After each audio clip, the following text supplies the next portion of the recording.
어떤 분들은 또 중장년들의 일자리가 많아지는 것이 되게 좋은 거지만 이게 신중년들의 일자리가 많아지면 청년들의 일자리가 없어지는 거 아니냐라는 이야기도 좀 하고 있죠. 청년 세대의 일자리를 뺏는 것이 아닌지 아니냐라는 그런 의견에 대해서 또 어떤 생각을 가지고 있는지, 세대 공존형 일자리라는 것을 하고 있는데 이러한 것의 확대를 위해서 어떤 방향으로 혹은 어떤 방법을 하고 계신,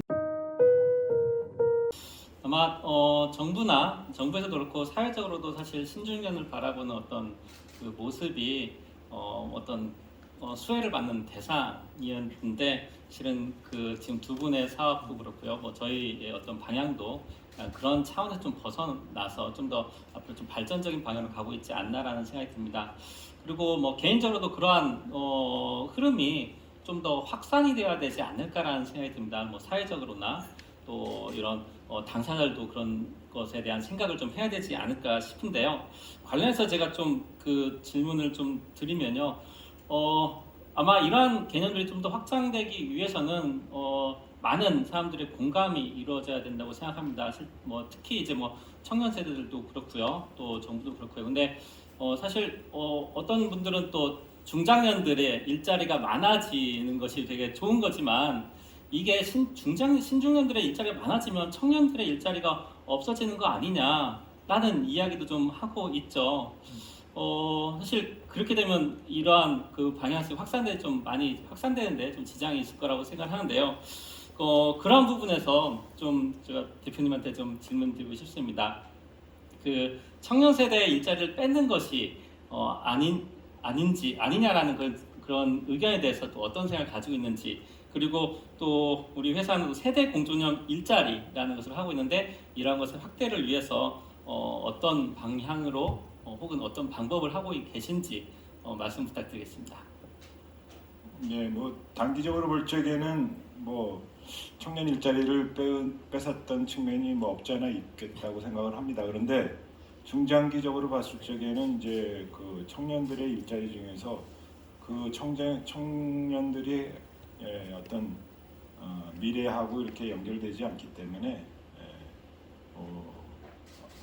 많이들 이제 하다가 중도에 그쪽에서 계속 더 파서 새로운 가치를 실현하기보다는 그냥 이렇게 잠시 몸을 담고 있다가 가는 그런 좀 의미가 아무래도 적은 쪽이기 때문에 결과적으로는 뭐냐면은 그 저희가 청년과 그리고 저희 그 중년 세대들이 이렇게 좋은 길들을 이렇게 찾아서 나눠 갖는 거라고 좀 생각을 하고요.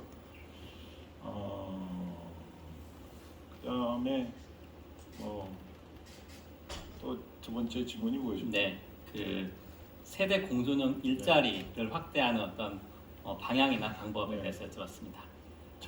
그거는 저는 저희 그 회사가 추구하는 가치라고 그럴까, 목표, 그 나이 차별에 대한 편견에 대한 이제 어떤 반대라고 그럴까, 뭐 개선, 뭐 이런 저희 회사의 어떤 취지하고 긴밀하게 관계가 있다고 생각해요. 처음에는 저희가 이제 55세 이상에 이렇게 딱 한정을 해서 채용을 했는데 한 3년 정도 지나고 나서 이제 그 55세라는 걸 빼버렸어요. 그랬더니 이제 소위 말하면 경력 단절 여성들도 들어오고, 지금은 이제 좀 신사업들이 이런 것들 이제 부상을 많이 하니까 이제 청년들도 지금 많이 이제 점점 들어옵니다. 그래서 회사라는 게 뭐 사회적 가치를 실현할 수 있는 어떤 고객의 가치를 실현할 수 있는 그런 장소를 만들어 놓고 함께 노력하면은 거기에는 뭐 그야말로 능력이 있으면 나이랑 상관없이 들어와서 일을 하게 되니까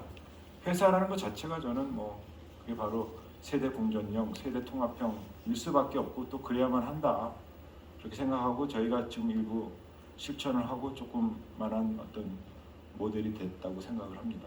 네, 감사합니다. 저희 상상우리도 한 직원이 한 뭐 60명 가까이 이제 되는 회사로 성장을 했는데요.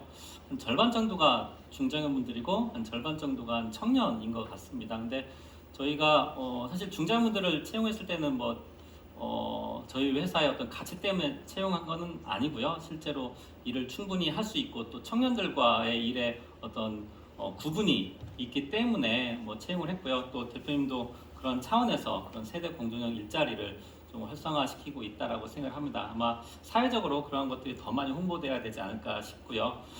저는 그 당사자분들도 그렇게 생각하고 있는지가 좀 궁금한데요. 아마 저 김만희 대표님께서는 그 과거에 50플러스 서울시 50% 재단에서 또 일을 하셨기 때문에 그 당사자분들을 많이 만나보셨을 텐데요.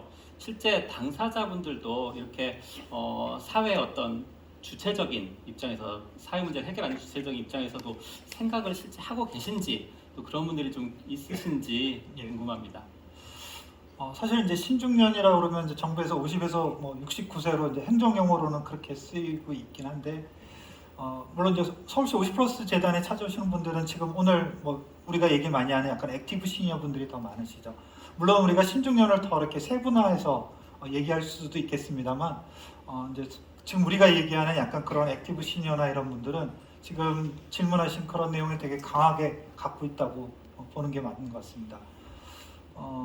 그래서 아까 우리가 이제 계속 발표 때 여러 번 얘기됐지만 뭔가 이제 본인의 존재감 또 그 존재감을 어떤 사회적인 가치를 통해서 이렇게 확인하려고 하는 것들이 많이 있는 거죠. 그래서 정말 이제 신중년에서의 일이라고 하는 거는 소득만을 얘기하는 것이 아니기 때문에 그런 측면에서 글쎄요 이제 퍼센티지로 정확하게 하면 모르겠지만 꽤 많은 숫자들이 그 어떤 주체적인 그런 관점을 가지고 뭔가 기여를 하려고 하는 그런 것들이 되게 강하고 서울시 50플러스 재단이나 또 패스파인더를 찾는 분들이나 그런 분들에게서 이렇게 쉽게 확인할 수 있었습니다. 네. 그 제가 알기로는 또 대표님께서 해외 사례를 또 많이 공부를 하시고 그런 것들도 경험해 보셨을 텐데 그럼 비슷한 또 해외에도 그런 사례가 있을까요? 예. 네.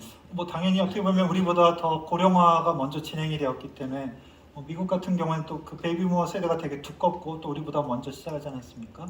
그래서 더 많은 이제 시도와 실험을 하고 있는데 많겠지만 제가 이제 계속 예전부터 퇴직할 때도 사실 관심을 갖고 지켜봤던 것 중에 이제 앙코르닷.org라고 하는 앙코르닷.org라고 하는 곳들이 있고 거기에서 하는 이제 대표적인 사업 중에 하나가 앙코르 펠로우십. 이제 앙코르 펠로우십은 기업 퇴직자들을 비영리나 사회적 경제로 커리어를 전환하는 자원봉사 플러스 약간 인턴십 같은 이제 그런 것들을 하고 있고요.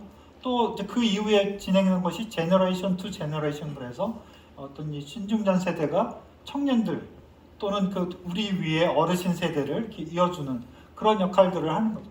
사실 그 두 가지 사업들은 다 우리에게도 어떻게 보면 이제 해당이 되는 신중년의 역할일 것 같습니다.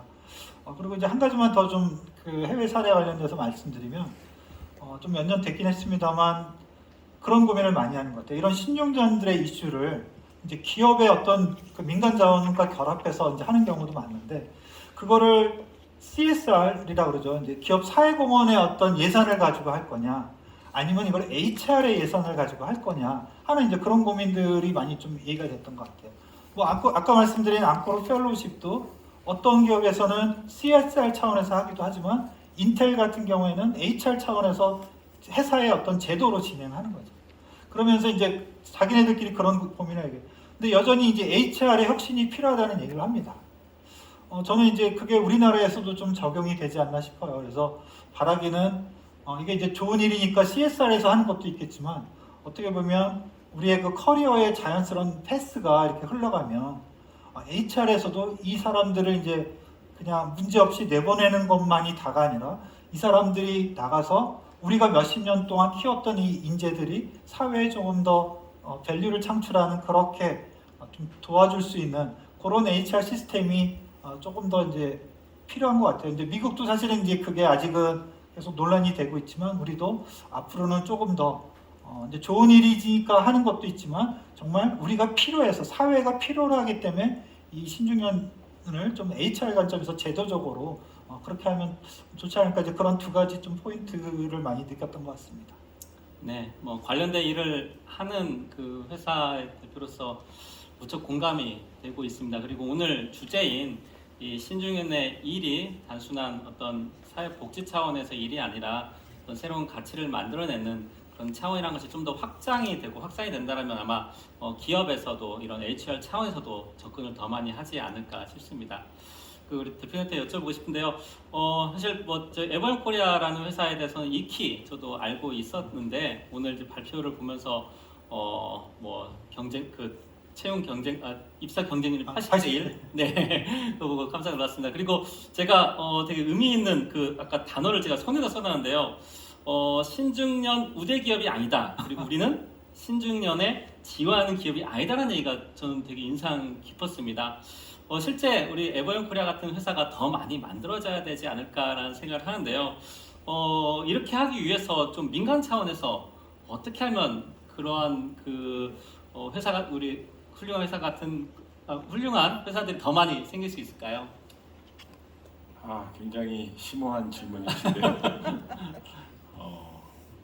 저는 뭐 그렇게 대답을 한다면 기업가 정신이라고 생각합니다. 그래서 제가 이렇게 겪어보니까 저희 안에서도 이제 이것을 뭐 이렇게 자회사식으로 이렇게 좀 새로운 사업들을 좀 다양하게 만들어서 저희 동료 직원들이 그런 회사를 좀 책임지고 더 이렇게 확대도 시키고 그런 거를 좀 이제 시도를 한 6, 7년 전서부터 했습니다. 그래서 이제 몇 년을 겪으면서 한 게 이분들이 지금 현재 많이 받지 않아도 이 일을 편하게 하는 걸 더 선호하고 챌린지하고 그러니까 회사 돈만 드니까 사실 이제 투자할 그런 건 없으니까 뭐 자기 가산 탕진하는 리스크가 없음에도 불구하고 자기의 시간이 굉장히 소중하고 그래서 뭐랄까 집중하지 않는다는 걸 좀 봤어요. 저는 그게 그러니까 도전하고 그다음에 뭔가를 리스크를 걸고 이게 바로 이제 기업가 정신이라고 한다면